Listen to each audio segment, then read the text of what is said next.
address.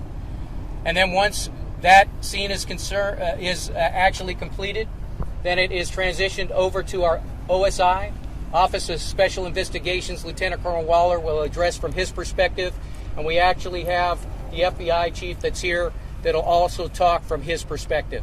So with that said, I'll introduce you to Lieutenant Colonel Bobby Ford. He is our 802nd Security Forces Commander here at JBSA Lackland. Bobby? Sir. Good afternoon, everyone. The initial call came in via 911 at 0840 hours of an active shooter at Building 147, which is also known as Forbes Hall, which is here on the Medina side of JBSA Lackland. Immediately, patrols were dispatched out. As General Labruta said, they arrived within 3 minutes. 2 patrols immediately responded within 3 minutes, began tactically entering the facility and searching for any active shooter based on the active shooter call. Also, immediately upon dispatching those patrols, Joint Base San Antonio Lackland was placed on immediate lockdown, so we followed our immediate lockdown procedures. So in the course of searching the facility,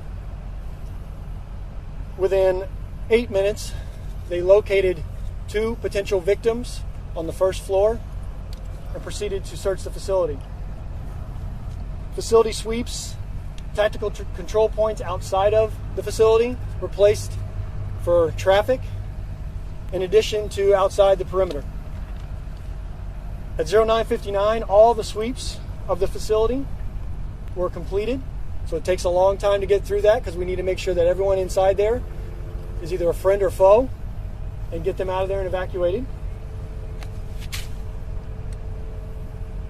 At 1000 hours, we declared the scene safe and the crime scene was initially set up.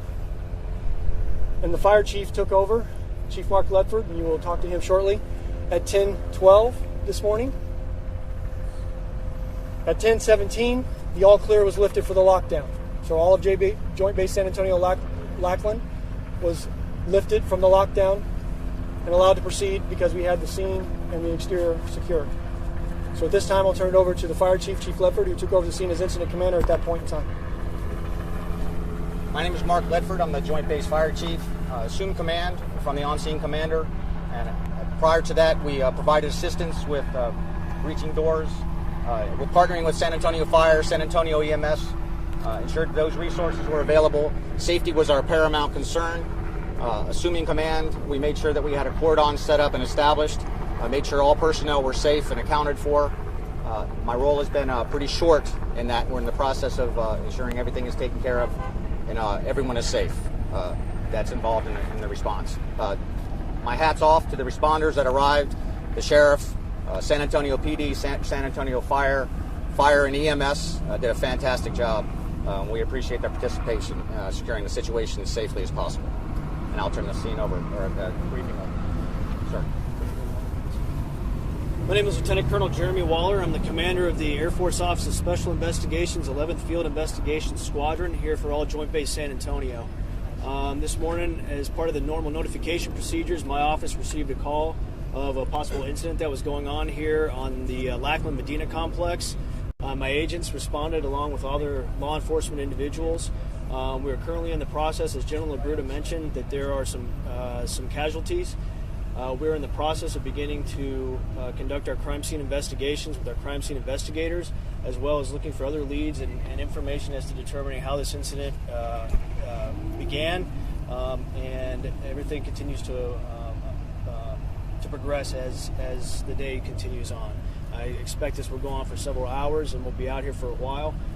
But other than that, we continue to work and are being provided with all the resources that we need to get this done expeditiously and as seamlessly as possible to provide the support of people that were there, that were also in the location, to identify witnesses, to collect evidence so that we can find out what happened here.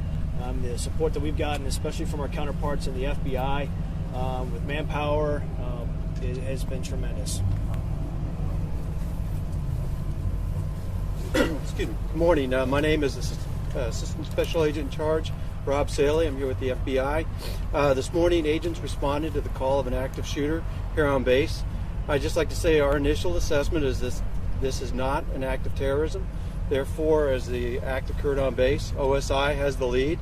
The FBI is here in a supporting role. I have investigators as well as evidence response personnel out here to assist OSI in their investigation. The last thing I would just like to say is my sympathies go out to the families of the victims. Thank you very much. Okay, folks, we'll now move on to the question and answer portion of the press conference. Oscar, can you tell us right off the report is that it was a commander who was killed and there was an airman. What happened there and who did what, please? As I indicated, we have a next of kin determination that has to be made. We have an ongoing investigation, and so I will not get into specifics regarding any of that conjecture. The AB has already reported it, sir. Yeah. I understand that, and I'm not going to confirm any of that. What we know is that we have 2 victims right now. We're going through our process and procedures, and once we make the formal determination through the investigation, we will let you know. Both Ashley, males? Both males, sir? Excuse me? Both males, the victims? Both of the males, I will confirm that they are male victims. Ashley yes. Kester with KSAT 12. Do we know the relationship between the 2 victims and also possibly the motive at this point? Again, it's an ongoing investigation. I think that we'll receive that information probably by end of day. That's what I would hope. But I'm not going to, again, go into conjecture. I'm going to deal with the facts. Dylan Collier, Case 5. General, this is the second time in less than 3 years there's been a shooting on a San Antonio military installation. Just talk about that. These are supposed to be some of the most safe and secure places in our city. I would say, Dylan, that we are safe and secure. These unfortunate events happen. We have 82,000 people that come to work in Joint Base San Antonio every single day. And just like any public and in the community, we have some one-offs, and that's what I would consider this, a one-off. It is not a terrorism situation. It is an active shooter situation, and the investigation will make the determination as to what really occurred. Do we know what kind of weapon was used? The determination is that there were 2 Glock weapons that were found on the scene. Andrew Laughlin from News 4. Is Building 147, is that a dorm? It's Forbes Hall. It's actually a facility that's used for classroom facility. There's an actual theater, and there's actually office spaces that are in Forbes Hall. It's a large facility, and that's why it took us some time to actually go through the process of clearing that facility. Louis Jones, Texas Public Radio. How many people were in the building at the time? I don't have the total number. I will tell you that it is a normal day of operation, so the facility was full. I want to also commend the people that were in the facility. We do train for active shooter. We constantly do that across Joint Base San Antonio, and as a result of that training, the individuals that were in the facility, they actually followed the procedures to a T, and as a result of that, we didn't have other casualties. And what's the main thing that's done in that building? It's a facility that supports our battlefield airmen complex here on JBSA Lackland Medina Annex. So Senator with Time Warner, are you able to tell us what squadron it was? We're hearing that it was with TAC P, possibly. I'm not going to provide that information at this time. Again, a next of kin determination has to be made before I go into those issues. Were the weapons used personal weapons? I don't have that information. The investigation will make that determination. Law areas, KSAT 12. What's the weapons policy here on base? The weapons policy for base is that individuals don't get to carry weapons unless they're part of this team, okay? You got to be a security forces defender. You have to be an OSI agent. Or if you're in the FBI or one of our brother and sister law enforcement departments, they're the only ones that are authorized to have weapons. Ashley Kester, KSAT 12. So at this point, since I know you're saying that there's very limited people who are able to carry weapons, are we going to be looking at some sort of change in security or procedure as far as checking people that may have weapons or may be armed? That's part of our security process that we have. If there's individuals that are trying to get into or egress from Joint Base San Antonio, you know that we have entry control procedures. Those entry control procedures are used to make sure that we take a look. If there's any sort of situation where our defenders that are on the gates feel as though that they need to make a look in the vehicle, they'll do that. And we also have some random action measures that are instituted to make sure that we keep folks off keel, and I won't divulge any of that, but the bottom line is that we've got good procedures in place. So, sir, if there's only a small number of people who are able to carry firearms, on this facility. Do we know how this person was able to carry a firearm on this facility? We don't, and that'll be part of the investigation that we're doing. So operations are turning here to normal. Is everything go back to normal here? Everything is back to normal. As Lieutenant Colonel Ford and Chief Ledford indicated to you, I put a lockdown in place, which is part of the active shooter process. As soon as they confirmed to me that we were in a good posture to come out of the lockdown, that's what I did. I initiated coming out of the lockdown procedure for Joint Base San Antonio. How long the the decision. Excuse me? The two men, do you know how long they've I been haven't made enlisted? any determination whatsoever on the two victims, as I said before. That'll be forthcoming once we're done with our investigation. Can you explain the determination to have BCSO help with searching building for building, whether there are other victims? Actually, it was our security forces defenders that initiate that, along with some support from a tactical team, I think with the FBI, Chief? Sure. Who was the ones that were Security forces, Bexar County. And Bexar County? Police, San Antonio Police. Okay. Made entry to the facility. Made entry. Completed to 100% search. So that's Right. part of that same memorandum of understanding. Yes. They come in and That's exactly right. And that's the reason why we have these memorandums of agreement.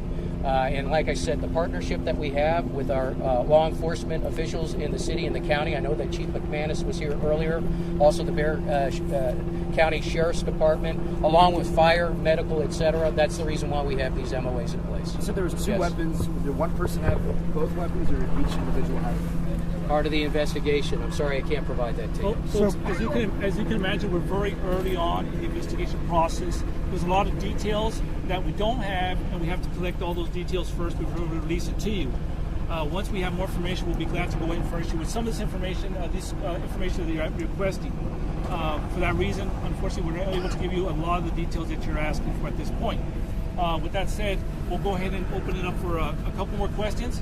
So one of the missions here is the 331st K9 Hold on, training. let's go one at a time, please. Sir, one of the Somebody things here behind is me. the 331st K9. Yes. What is that? Can you tell me what is done with that group? What their mission is? I don't want to actually postulate about that. We've got experts in that area, and what we'll do is we'll provide that information to you at a later time. Actually, Guys, case at 12, as far as the shooting, how many shots were fired, and where were the victims injured, and how many times were they shot? There was an office that we found the two victims, and I don't have specifics regarding the number of shots. Okay, two more questions, folks. Okay, Oscar, do we know if there was any animus between the person who shot the other person? Or is there something going on between them? It's still an investigation. It's an investigation process. We don't have those details right now. You don't have any sense of why? I don't have details. Not at this time. We've got So an let's see if investigation. So there's- this is, okay, remember, we have victims, we have families, okay? I will tell you that we've got safety, security, asset protection across Joint Base San Antonio. So those that live, work, and play in Joint Base San Antonio, they can take confidence that we're good to go with this situation. I also want to make sure that the family members are taken care of to the best of our ability. That's what we're going to be focused on now, along with the investigation. Once I have more information from the investigation, we will provide that to you. Hey, sir. Thank you very much. Hey, Chuck.